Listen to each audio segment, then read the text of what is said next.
Team India మరోసారి all round ప్రదర్శనతో దుమ్ము రేపింది. టీ20 ప్రపంచ కప్ మెగా టోర్నీలో అజేయ యాత్రను కొనసాగించింది. ముందుగా బ్యాటింగ్, ఆ తర్వాత బౌలింగ్ లో అదరగొట్టి బంగ్లాదేశ్ ను టీమిండియా చిత్తుగా ఓడించింది. అంటిగ్వా వేదికగా శనివారం జరిగిన టీ20 ప్రపంచ కప్ సూపర్ 8 గ్రూప్ 1 మ్యాచ్ లో భారత్ 50 పరుగుల భారీ తేడాతో బంగ్లాపై అలవోకగా గెలిచింది. సూపర్ 8 లోను వరుసగా రెండో విజయంతో సెమీఫైనల్ కు చేరువైంది. బంగ్లాను దెబ్బకొట్టి భారత్ ఆడుతూ పాడుతూ విజయం సాధించింది. భారత్ స్పిన్నర్ కుల్దీప్ యాదవ్ 4 ఓవర్లలో కేవలం 19 పరుగులే ఇచ్చి 3 వికెట్లు పడగొట్టాడు. స్టార్ పేసర్ జస్ప్రీత్ బుమ్రా మరోసారి తన మ్యాజిక్ చూపించాడు. 4 ఓవర్లలో కేవలం 13 పరుగులే ఇచ్చి 2 వికెట్లు దక్కించుకున్నాడు. హర్షదీప్ సింగ్ 2 వికెట్లు, హార్దిక్ పాండ్యా 1 వికెట్ తీసుకున్నారు. దీంతో 197 పరుగులు భారీ లక్ష్య ఛేదంలో 146 పరుగులకే బంగ్లాదేశ్ పరిమితమైంది. భారీ లక్ష్య ఛేదంలో బంగ్లాదేశ్ మొదటి నుంచి చతికిల పడింది. ఏ దశలోనూ గెలిచేలా కనిపించలేదు. 20 ఓవర్లలో 8 వికెట్లకు 146 పరుగులు మాత్రమే చేయగలిగింది బంగ్లా. 13 పరుగులు చేసి ఊపు మీద ఉన్న లిటన్ దాస్ ను భారత బౌలర్ హార్దిక్ పాండ్యా 5 ఓవర్లో అవుట్ చేసి భారత్ కు బ్రేక్ త్రూ ఇచ్చాడు. తంజిద్ హాసన్ 31 బంతుల్లో 29 పరుగులు చేశాడు. Captain Najmul Hussain షాన్తో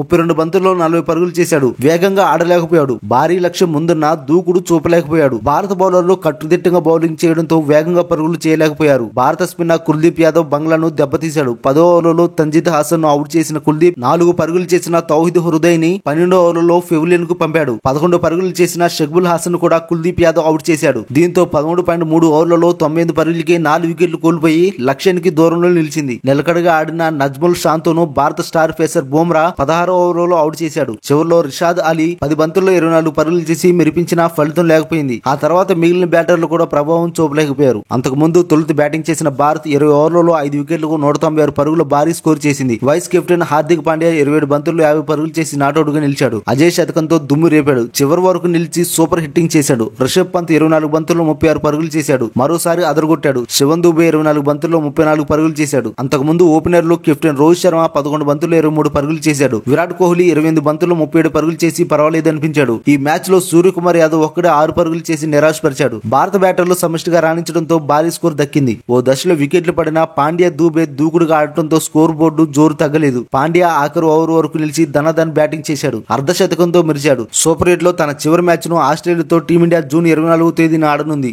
Saint Lucia వేదికగా ఈ కీలక మ్యాచ్ జరగనుంది.